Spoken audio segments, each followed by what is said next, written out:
Sri Kuberan TV நேயர்களுக்கு அடியேன் உங்கள் சிவயோகி சிவசக்திமான் சுவாமிகள் வணக்கத்தை தெரிவித்துக் கொள்கிறேன். அன்பு நேயர்களே, இந்த பதிவில் ஆடி மாத பலன்கள் தான் சொல்ல போறோம். ஆடி மாதத்துல நவ கிரகங்களுடைய நிலை வச்சுதான் அந்தந்த மாசத்துடைய பலன் சொல்றது. இந்த ஆடி மாதத்தில் இருக்கிற கிரக நிலை வச்சு பார்க்கும் பொழுது அனைத்து மக்களுக்கும் அரசாங்க சலுகைகள் கிடைக்கும், போராடி வெற்றி பெறுவார்கள். இது இல்லாமல் சட்ட திட்டங்கள் திருத்தப்படும், நிறைய காற்று வீசக்கூடும். ஆடி மாசம்னாலே காற்று தான். ஆடிக்காற்றில் அம்மியும் பறக்கும் அப்படின்னு முன்னோர்கள் சொல்லிட்டு போயிருக்காங்க. இந்த காற்றின் மூலமாக விஷக்கிருமிகள் பரவும் அபாயம் உள்ளது, எச்சரிக்கையாக இருக்க வேண்டும். இது இல்லாமல் ஆங்காங்கே நிலச்சரிவுகள் ஏற்படும், பூகம்பம் ஏற்படும், அதிகமான வெயில் காணும், இதெல்லாமே நடக்கும். மழை குறைவாக இருந்தாலும் அந்த மழை வெள்ளமாக பெருக்கெடுத்து பேராபத்தை விளைவிக்கக்கூடிய வகையிலே வந்து செல்லும். இதெல்லாமே நடக்கக்கூடிய விஷயமா இருக்கு. இது பொதுவான பலனில் சொல்லப்பட்டிருக்கு. எது எப்படி இருந்தாலும் இந்த ஆடி மாசத்துல அம்மனுடைய வழிபாடு மிக முக்கியமாக கருதப்படுகிறது. அனைத்தையுமே வழிபடலாம், முக்கியமாக அம்மனை வழிபடுவது ரொம்ப விசேஷம். இந்த ஆடி மாதத்துடைய சிறப்புல ஆடிப்பூரம், அம்மனுக்கு உகந்த அம்மனுடைய ஜெயந்தின்னு சொல்லுவாங்க, ஆடிப்பூரம் அது வருகிறது. ஆடி அமாவாசை ரொம்ப விசேஷம். தர்ப்பணம் கொடுக்க முடியாதவர்கள் சிறு சில சமயங்களை விட்டு இருந்தால் இந்த ஆடி அமாவாசையிலிருந்து ஆரம்பித்துக் கொள்ளலாம். அதே போன்று ஆடிப்பெருக்கு வருகிறது, ஆடி 18ஆம் நாள். சுபகாரியங்கள் செய்ய முடியாமல் இந்த மாதம் விளங்கப்படுவதால் அந்த ஆடிப்பெருக்கன்று சுபகாரியங்களை செய்து கொள்ளலாம். இது விதிவிலக்கு. எல்லாத்துக்கும் முன்னோர்கள் சொல்லிட்டு போயிருக்காங்க பரிகாரம். நம்ம தான் அதை பயன்படுத்துறதில்ல. சுபகாரியங்கள் ஏதாவது ஆடி மாதம் செய்ய வேண்டி இருந்தால் அதை ஆடிப்பெருக்கன்று செய்யலாம், தப்பு கிடையாது. இந்த ஆடிப்பெருக்கில் எல்லா நீர்நிலைகள் இருக்கிற இடத்துலையும் பூஜை செய்து வேண்டிப்பாங்க. மங்கள நான் கோற்றுக்கொள்வார்கள். தாலி பாக்கியம், தீர்க்க சுமங்கலின்னு சொல்லுவாங்க, தாலி பாக்கியம், அந்த கோயிலில் போய் அன்னைக்கு மாங்கல்யம் அணிமித்துக் கொள்வது இதெல்லாமே நடக்கும். ஆடி பௌர்ணமி அது ரொம்ப விசேஷமான மாதம். அம்மன் ரொம்ப சக்தி வாய்ந்திருப்பாள். அந்த ஆடி பௌர்ணமியில சுபகாரியங்கள் எல்லாமே நடக்கும். எல்லா விதமான சுபகாரியங்களும் ஆடி பௌர்ணமி அன்னைக்கு அம்மனை போய் வழிபட்டால் கண்டிப்பாக நடக்கும். அதே போன்று ஆடி அமாவாசை என்று உடல் நோய், ரொம்ப நாள் நோய்நொடியாக இருக்கவங்க, தீய சக்திகள் பாதிக்கப்பட்டிருக்கவங்க, எதிரிகள் தொல்லை இருக்கிறவங்க, கடன் பிரச்சனை இருக்கவங்க, இவங்க எல்லாமே ஆடி அமாவாசைக்கு போய் வழிபட்டு வந்தால் முறைப்படி அவர்களுக்கு அந்த பிரச்சனைலாம் தீரும். அந்த வாராகி தேவியுடைய ஆஷாட நவராத்திரி வருகிறது. அது வருகின்ற 15/7/2026 முதல் 23/7/2026 வரை 9 நாட்களும் நடக்க இருக்கிறது. வாராகியை வழிபடுபவர்கள், வாராகியை குலதெய்வமாக ஏற்றுக்கொண்டிருப்பவர்கள், வாராகி உபாசகர்கள் எல்லாருமே அனைவருமே கும்பிடலாம். வீட்டில் வைத்து வணங்குபவர்கள், கோயிலில் சென்று வணங்குபவர்கள் எல்லாருமே வழிபடலாம். ஏன்னால் வெற்றி, அவர் வாராகினாலே வெற்றி தான். அதனால அந்த 9 நாளும் விரதம் இருந்து நீங்கள் வழிபட்டு வந்தால், ஆனந்தால் பெண்ணாந்தால் உங்களுக்கு முடியாத விஷயம் கண்டிப்பா முடியும். இந்த ஆடி மாதத்தினால உங்களுக்கு கண்டிப்பா நன்மையான பலன் தான் நடக்கும். அந்த அம்மன் அருள் கிடைக்கும். நீங்கள் எல்லா நலனும் பெற்று வாழ போறீங்கன்னு சொல்லி, மகர ராசி நேயர்களே, உங்களுக்கு உண்டான ஆடி மாத பலன் தான் சொல்லப்பாரு. மகர ராசிக்காரங்க ரொம்ப ரொம்ப நல்லா இருக்க போறீங்க, ஜாம்னு இருக்க போறீங்க. எல்லா வகையிலுமே உங்களுக்கு கிரகங்கள் ஏற்றமா இருக்கு. அது உங்களுக்கு முன்னேற்றத்தை தரப்போகுது. உங்க ராசிக்கு 2ஆம் இடத்துல ராகு பகவான், 3ஆம் இடத்துல சனி பகவான். இன்னும் கொஞ்ச நாளில் சனி பகவான் வக்கரமானாலும் பெரிய பாதிப்பு வரப்போவதில்லை.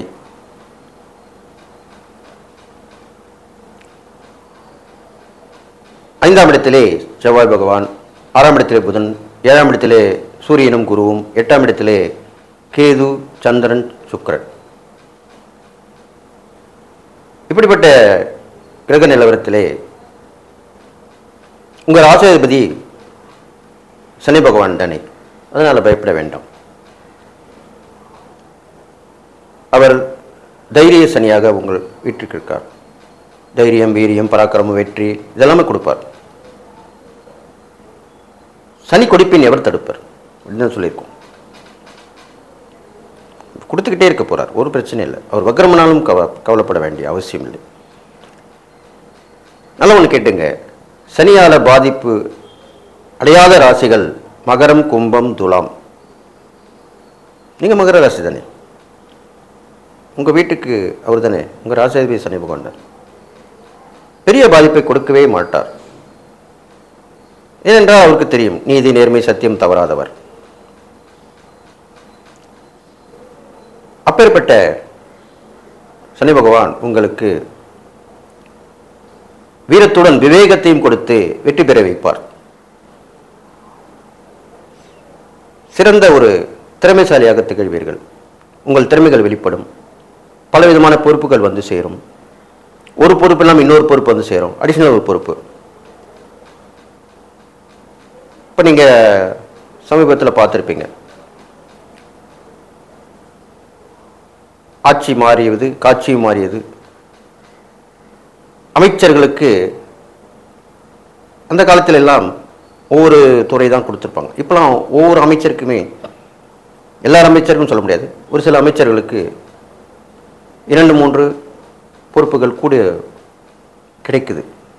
இது உதாரணத்துக்கு தான் சொல்லியிருக்கேன். அப்படி தான் இந்த மகர ராசிக்காரங்களுக்கு கிடைக்கும். கண்டிப்பாக மகர ராசியில் இருப்பவர்களுக்கு இப்படிப்பட்ட பொறுப்புகள் வந்து சேரும். அடிஷ்னல்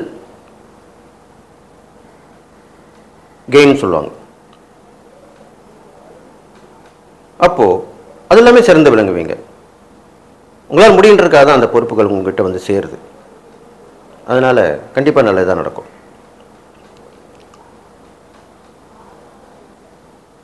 அடுத்ததாக மகராசிக்காரர்களுக்கு 7ஆம் இடத்திலே குருவுடன் சூரிய பகவான் சேர்ந்திருக்கிறார். சூரியனும் குருவும் சேர்ந்து கஜகேசரி யோகத்தை வெளிப்படுத்தி கொண்டிருக்கிறார்கள் இந்த ஆடி மாதம் மட்டும். அந்த ஆடி மாதத்திலே 7ஆம் இடத்திலே அந்த யோகம் வெளிப்படுமானால் என்ன நடக்கும்? 7ஆம் இடம் எதெல்லாம் குறிக்கும்? ஆணாக இருந்தால் பெண், பெண்ணாக இருந்தால் ஆண், கணவனாக இருந்தால் மனைவி ஸ்தானம், மனைவியாக இருந்தால் கணவன் ஸ்தானம். உங்களுடன் பங்கு பெற்று தொழில் வியாபாரம் செய்யக்கூடிய பங்குதாரர்கள். அடுத்ததாக பிரயாண ஸ்தானம், ஒருத்தரை புரிந்து கொள்ளும் ஸ்தானம். இதையும் சொல்லணும், அண்டர்ஸ்டாண்டிங் இருக்கணும். அதுதான் 7ஆம் இடம். மிஸ் அண்டர்ஸ்டாண்டிங் இருந்தால் பிரிந்து தானே போவீர்கள். ஆகவே 7ஆம் இடம் வலுப்பெற்று நல்ல யோகத்தை தரக்கூடிய வகையில் அமைந்திருப்பதால் உங்களுக்கு சொல், செயல், எண்ணம் எல்லாமே முடிஞ்சிடும். நல்லபடியாக சக்ஸஸ் ஆவீங்க, வெற்றி பெறுவீங்க. எந்த ஒரு தொழில் வியாபாரத்திலும் வளர்ச்சி அடைவீங்க. ஏன்னா பங்குதாரர்கள் நல்லா கூட இருந்து ஹெல்ப் பண்ணுவாங்க, எல்லாமே செய்வாங்க. நல்லாயிருக்கு அந்த இடம், அந்த ஸ்தானம் நல்லாயிருக்கு, அந்த ஆதிபத்தியம் நல்லாயிருக்கு. கணவன் மனைவி உறவு யாரும் பிரிக்க முடியாத அளவுக்கு ஆகும். குரங்கு பிடி, நண்டு பிடி, உடம்பு பிடிலாம் சொல்கிறேன், அந்த மாதிரி பிடிப்பாக இருக்கும். நான் சும்மாப்பா நீ என்ன தான் நினச்சாலும் அவங்கள இப்போ பிரிக்க முடியாதுப்பா, அப்படி தான் சொல்லுவாங்க. அதே அந்த பங்குதாரர்களுக்கு உண்டு. லைஃப் பார்ட்னர், பிஸ்னஸ் பார்ட்னர், இந்த 2 பேருமே உங்களோட இணைஞ்சிருப்பாங்க இந்த காலகட்டத்தில். அப்புறம் வேணா வேணும், உங்களுக்கு நல்லா தான் இருக்க போகுது எல்லாமே. இருந்தாலும் 8ஆம் இடத்துல கேது இருக்கார் இல்லையா, அவர் கூட இந்த சந்திரன், கேது, சுக்கிரன் சேர்ந்திருக்காங்க. பெண்கள் விஷயத்தில் கொஞ்சம் கவனமாக இருக்கணும். மறைமுக தொடர்புகள் ஏற்பட்டு அதன் மூலிமா பிரச்சனை வரும். உண்மையாக இருக்கணும். எதுவாக இருந்தாலும் சாட்சியோட வச்சுக்கணும். சில பேருக்கு முன்னாடியே சில தப்புகள் பண்ணியிருந்திருப்பாங்க. அதெல்லாமே அவங்க நல்ல நிலைமைக்கு இருக்கும்போது இப்போ வெளியே வந்துடும். அதனால் அவங்க அவமானப்படுவாங்க, பேர் கெட்டு போயிடும், மதிப்பு மரியாதை போயிடும். இது மாதிரிலாம் நடக்கும். அது மாதிரிலாம் வரக்கூடிய அமைப்புகள் இருக்குது உங்களுக்கும். அதனால் கவனமாக இருக்கணும். முன் செய்த தவிர இப்போ சுட்டி காட்டுவாங்க. அப்போ கவனமாக உஷாராக இருக்கணும். அப்போது நல்லவங்களுக்கு கூட இருக்கணும். அப்போது நான் அவங்களுக்கு உதவி பண்ணுவாங்க, ஹெல்ப் பண்ணுவாங்க. இல்லை அப்படி அவர் அப்படிப்பட்ட ஆள் இல்லை, அவர் நல்லவர் தான், அப்படி தான் சொல்லுவாங்க. இதெல்லாமே நடக்கும். அடுத்ததாக மகர ராசிக்காரர்களுக்கு ராசியாதிபதி சனி பகவானாக இருப்பதால் ஆஞ்சநேயர் வழிபாடு, அதிலும் பஞ்சமுக ஆஞ்சநேயர். ஒரு சில தெய்வங்களுக்கு தான்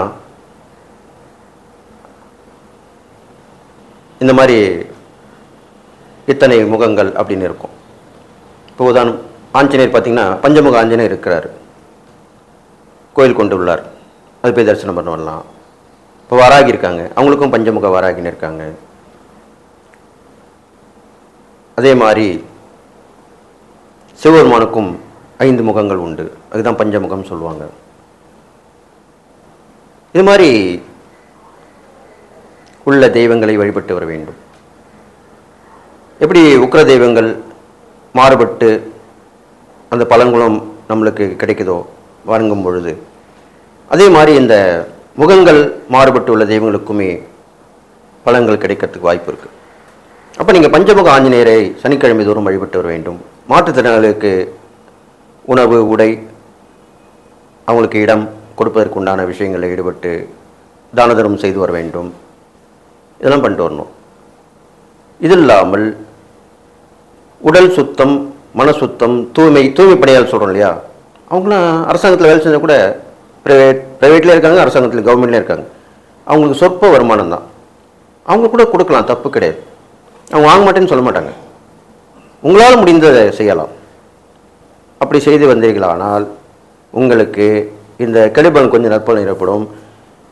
பெரும்பாலும் இந்த ஆடி மாதத்திலே மகர ராசிக்காரர்களுக்கு எதிர்பார்த்த விஷயங்கள் நடக்கும். நல்லா கேட்டுங்க, எதிர்பார்க்காத விஷயம் நடக்கிறதும் இருக்குது.